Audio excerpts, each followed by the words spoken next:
What up, YouTubers? What up, YouTubers? Back with another vlog. It's gonna be a little bit different. I'm gonna give you guys a little bit of me assembling an engine. Never did this thing on the page, so I'm gonna give you guys a little bit more in detail about me putting the engine together. I have a B18 motor that I'm about to put together, so I'm not gonna talk too much. Before I give you guys a full little more detail, let's run the intro real quick and let's get to it.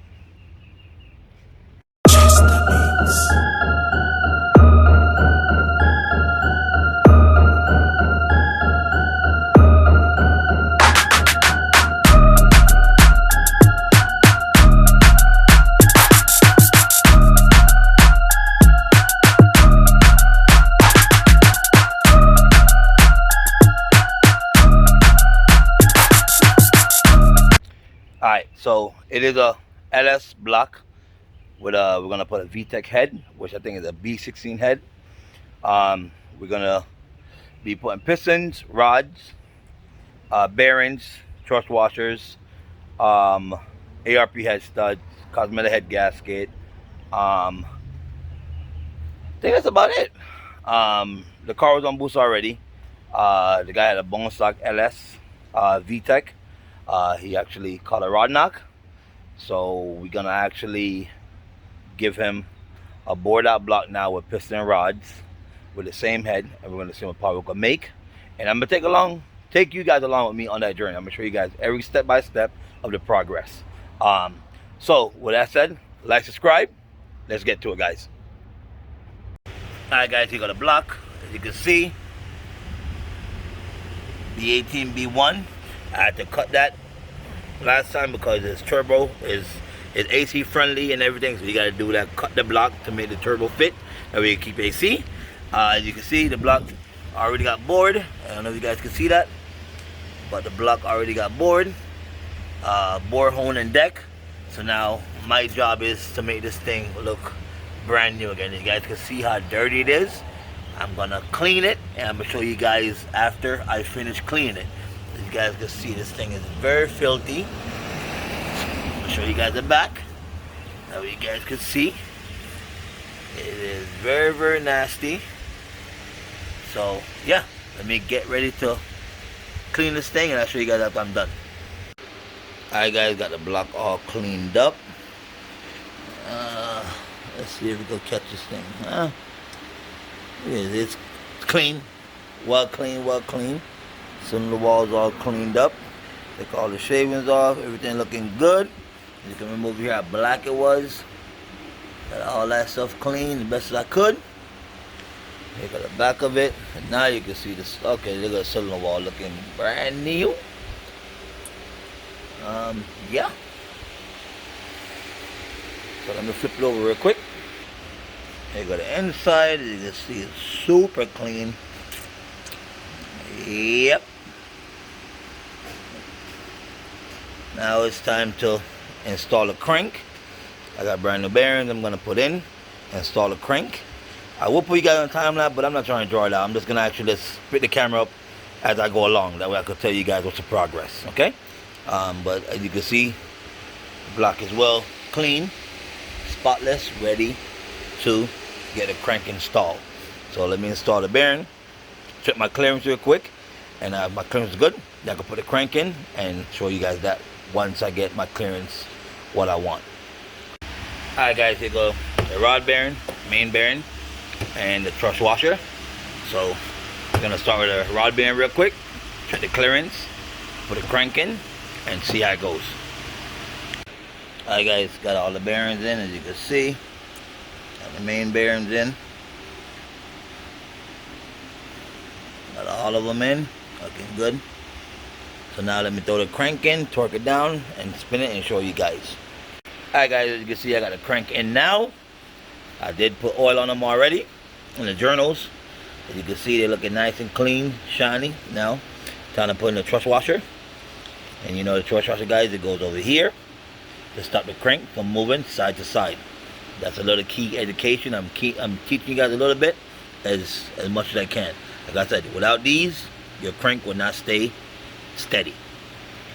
As you guys can see, the truss washer is right there, and the other one is right there. So now I'm gonna throw the cap on and torque it down. I'm gonna spin it for you guys. Alright guys, as you can see, I got the crank in now, and now I guess I'll show you guys how it spins. But as you can see, I have no nut on the, no pause. I have no bolt on the side right here. I'm just gonna grab it right here with an oil pump retained, with a oil pump goes. I'm gonna show you guys how it spins.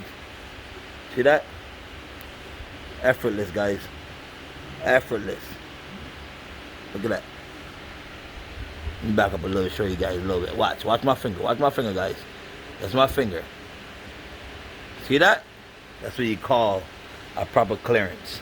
So yeah, this motor, I just gotta install the rod now. Let me get the piston installed in the rod and I'll show you guys that. Alright guys, here go the piston. I'll show you guys the part number if you guys want to see the part number. There go the part number, guys. As you guys can see, 81.5. And the compression is pretty up there, so I'll tell you guys that when I show you guys the piston. Alright guys, here go the piston. As you can see, they're not flat tops, and here go the rings, and here go the wrist pins. You can see all four of them, and they are brand new piston, brand new at the box. You can see the compression, guys. It's up there, 11.5 to 1. Depending on what head you're gonna use, pause. So there you go, guys. There you go, the piston. They look brand. They look very, very new. I like it. So let's put them to the test. Let's put them in the car and see what they made of. I mean, I've been using this thing for years, never had no problem, so I'm pretty sure we're gonna have a good success with this one too. But I'm showing you guys the whole process, guys. As you can see, they're gonna ring, they come brand new with the piston, and also we're gonna use this regular pin that the car comes with, the piston comes with. So I normally upgrade them, but the power we're trying to go for is not that crazy, so we're gonna leave these stock pins that Wiseco provided with their piston. So we don't need to upgrade the pins at this point, because the power goal we want is very mild, nothing outrageous. So yeah, let's get ready to put the rod on these things and get going. Alright guys, here go the rod. As you can see, got the rod. We're about to connect the piston to them and get these rod assembled onto the piston. As you can see, they're right there. Block is looking nice. So yeah, let me install these real quick on the rod, on the piston, sorry, on the piston with the wrist pin, and get it going. Alright guys, I got a connecting rod on it. You guys can see, got the piston. Now I just got to install the ring, but before I do that, I got to do the ring gap before, just to make sure, and I got to check the clearance also on the rod bearing. I checked them already, but I'm gonna check it one more time just to make sure. And as you can see, you got the piston on, got the pin, I got the locks. As you can see, the pin is in there, the locks on all of them, every last one of them, guys. Yep, all the locks in. Now I just gotta do the piston ring gap, install the ring on the piston, and I'm gonna show you guys the gap part of it. Is nothing really crazy, because like I said, I don't have to go too in depth, because this car is not trying to make a lot of power, so we can leave a lot of stuff like pretty basic. So I'm gonna just show you guys as much as I can. But if you guys want me to continue doing these videos, if it's an educational video to you guys, just drop a comment down below, and I'll try to provide these videos for you guys. I'm just trying something different, because like I said, I never brought this on the channel. So you guys just comment down below, like and subscribe, and tell me if you guys like it. If it is educational, guys, just drop a fire or drop a like, whatever you guys want to do. If you want to drop a comment to tell me how you guys feel about this video, do it down below. So yeah, like I said, now let's get to the gap in the ring session, and let's get to it. I'm trying to put everything in one video, guys, that way I don't draw it out. I'm trying to get directly to the point. So enough talking, let's get to it. Alright guys, I'm ready to get the rings I have my feeler gauge already set up, so I'm gonna put each ring in each cylinder. Remember, once you gap the ring for that cylinder, that's where that ring goes. You do not gap it for here and put it over here. That's not the correct way. Whatever cylinder you check the gap on, guys, that's where that rings live. You don't switch it back and forth. That's not how it goes. Literally, you gap it. I'm repeating this so many times because this is what a lot of people question me about, and I'm trying to answer you guys' question on this video. Remember, if you gap it, so you gap the rings for cylinder number 1, and that's the one that you gapped it for. Remember, leave it in cylinder 1. Do not mix them up. You can label them as you go along, okay? So that's a quick little question I get a lot, so I'm actually answering your question as I go through. So let me set up the ring, and I'm gonna show you guys the gap. And for you guys that don't know, this is a feeler gauge. As you can see, I have 3 of them out. This one is for my oil control ring, this one's for my top ring, and this one's for my bottom ring. So that's why I have 3 of them out, guys. You don't have to go by my numbers. Everybody have their own numbers, but this is the number that I run, guys, for the little bit of power that we're trying to make on this one. So I'm just showing you guys, this is what a feeler gauge look like, and I have 3 of them out for 3 different rings. Alright guys, you can tell I got my top, focus. Got my top ring in. As you guys can see, it's not a gap there at all. So this ring does need to be gapped. As you can see, right where it meet up. Yep, right there. Right there where it meet up, guys, it does not have a gap. So yeah, let me gap it and I'm gonna show you guys the difference. Alright guys, I got one of the ring gap. As you guys can see, look at that difference. There you go, guys. Hopefully I can get it pretty clear for you guys. Come on, focus. There you go. See the difference, guys? That's the gap. So that's what the difference. You guys gotta check each cylinder just to make sure it reaches the specs that you guys are trying to target. As you guys can see from before, the big difference. So that's the gap, guys. Just focus. Come on. There you go. So that's the gap, guys. Alright guys, this is the second ring. As you can see, it doesn't have a little bit gap already, but it's still not enough. So I'm gonna re-gap it real quick and show you guys that I'm done again. As you can see, it's very, very small. This camera don't want to focus. There you go. It's very, very small. So I'm gonna gap it. I'm gonna show you guys after. Alright guys, I got the ring gap. As you can see, the big difference in between the gap. If this camera can focus, I can show you guys. Focus. There you go. As you can see, there's a gap right there now, guys. And I'm gonna show you guys how you check it with the feeler gauge. There you go, the feeler gauge, guys. As you can see, I'm trying to do it and hold the camera at the same time, so bear with me. I'm gonna do it. Alright guys, right here. So you can see the feeler gauge right there. Just put it right in between it, and it should have a slight drag. Nothing crazy. There you go. Slight little drag. And that's how you know you have a proper gap. And that is the second ring, guys. So now we got the oil control ring to do.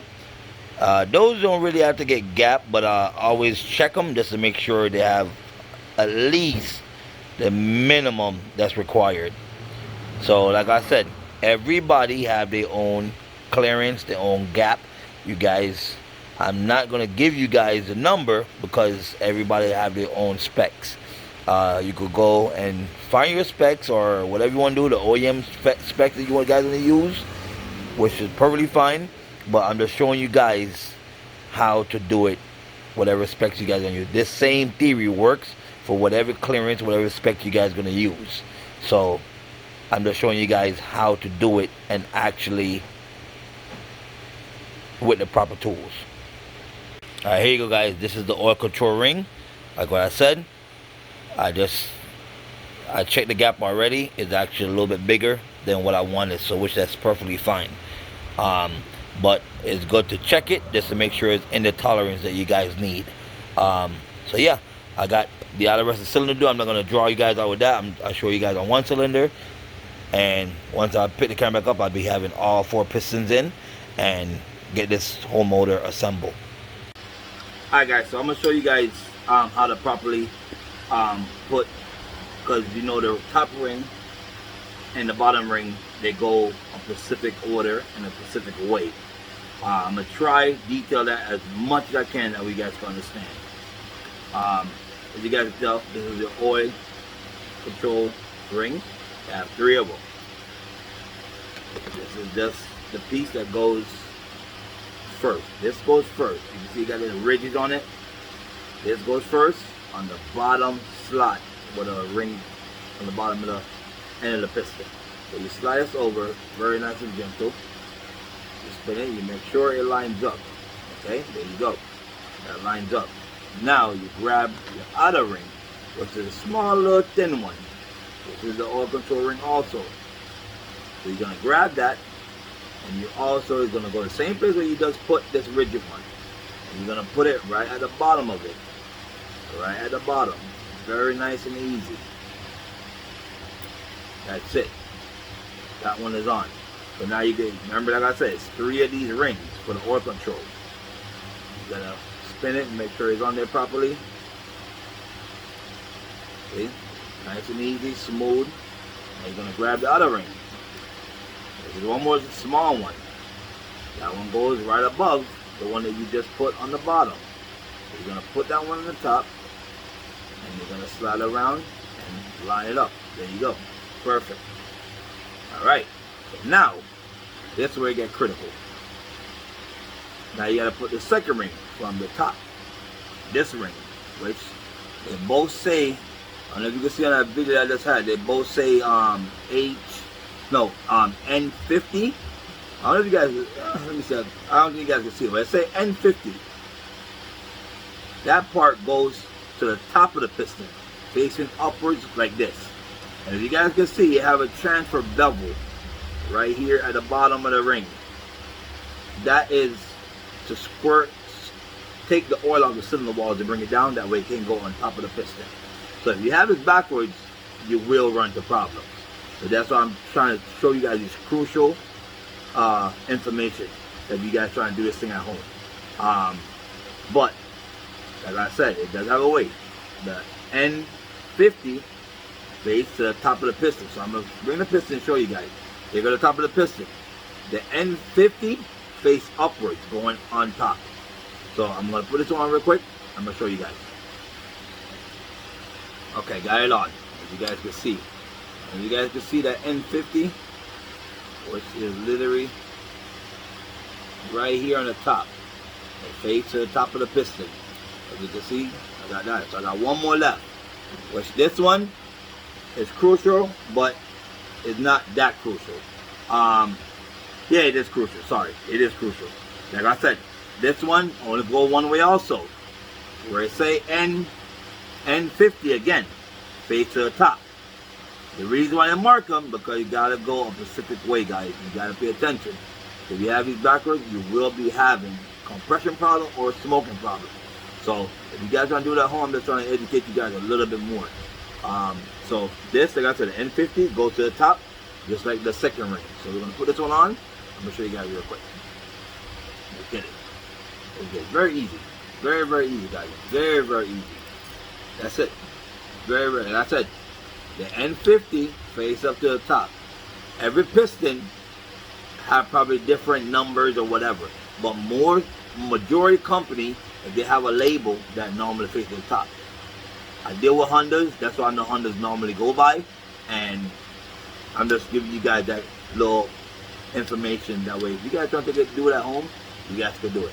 So, yeah, let me get to the rest of the piston, put the rest of them in. Let's get to it. And also, guys, I want to show you, this is the sheet that comes with the Wiseco piston. So it does have a scale, what you guys trying to run, and they give you an average, like what number is good for your application. This is pretty dope because it's good for beginners. But I'm just sharing this information with you guys. That way you guys can have an idea what to do. Like I said, this is a pretty basic scale to actually get you started, whatever application you're going to use. As you guys can see, you have a whole bunch of different applications, and the ring gap is on the side.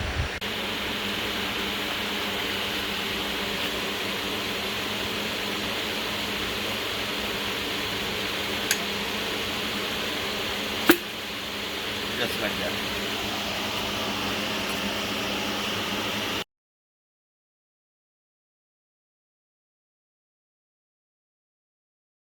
Now I'm gonna put all the accessories on the block.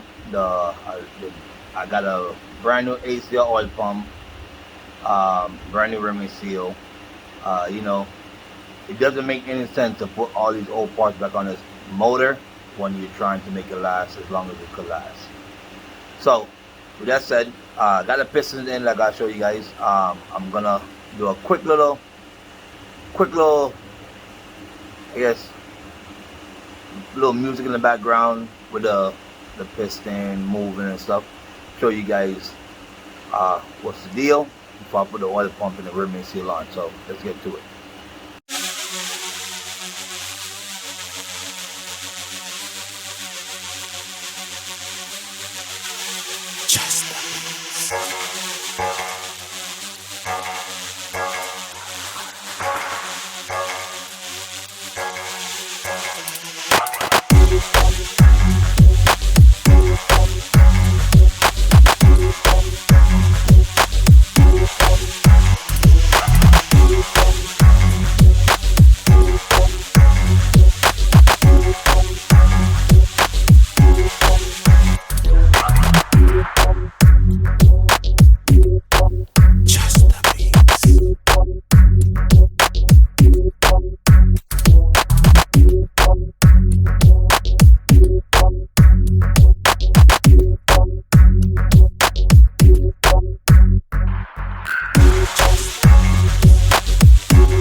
Alright guys, here got a brand new oil pump, as you guys see. Brand new ACL oil pump. Brand new in the bag. Also a brand new rim and seal. This is the old rim and seal. Gotta take that out, put a new one in, and put this onto the motor, put this into here, and finish the bottom end, guys. I got a new rim and seal on. Look at that, man. That thing look nice. Now, take the oil pump out of the box, install it onto the motor. But see guys, you just gotta put new stuff, man. Look how nice that looks. And I'm gonna show you guys when I put the transmission. When I'm gonna put the transmission on the motor, I'm gonna show you the reason why the rim and seal I knew was leaking.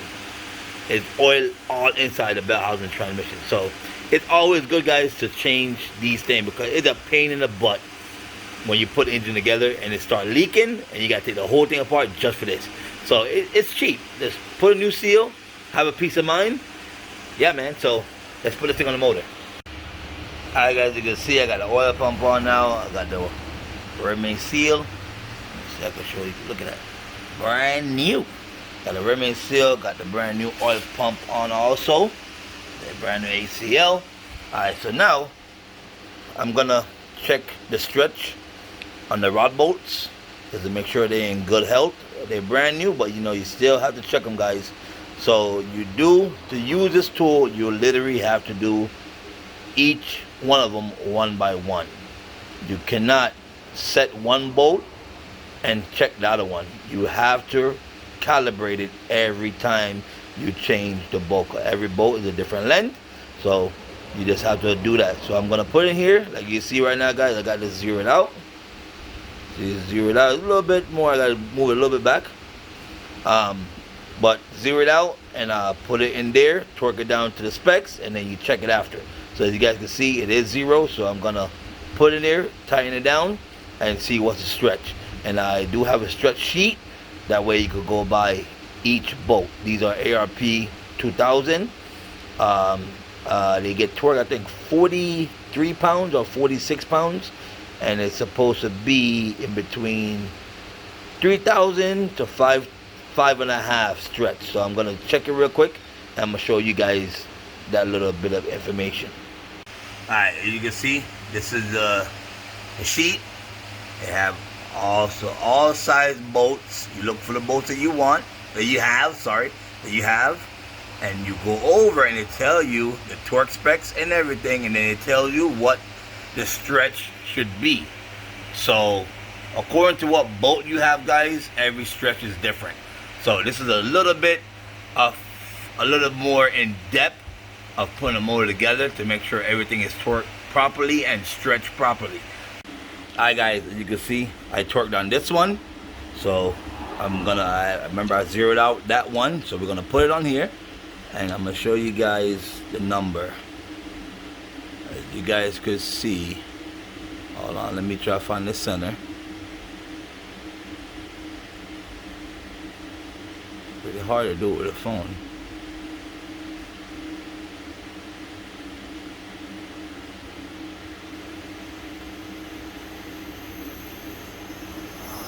There you go. Yep, that's it. It's just at 5. Yep. So that's actually perfect. That's right at it.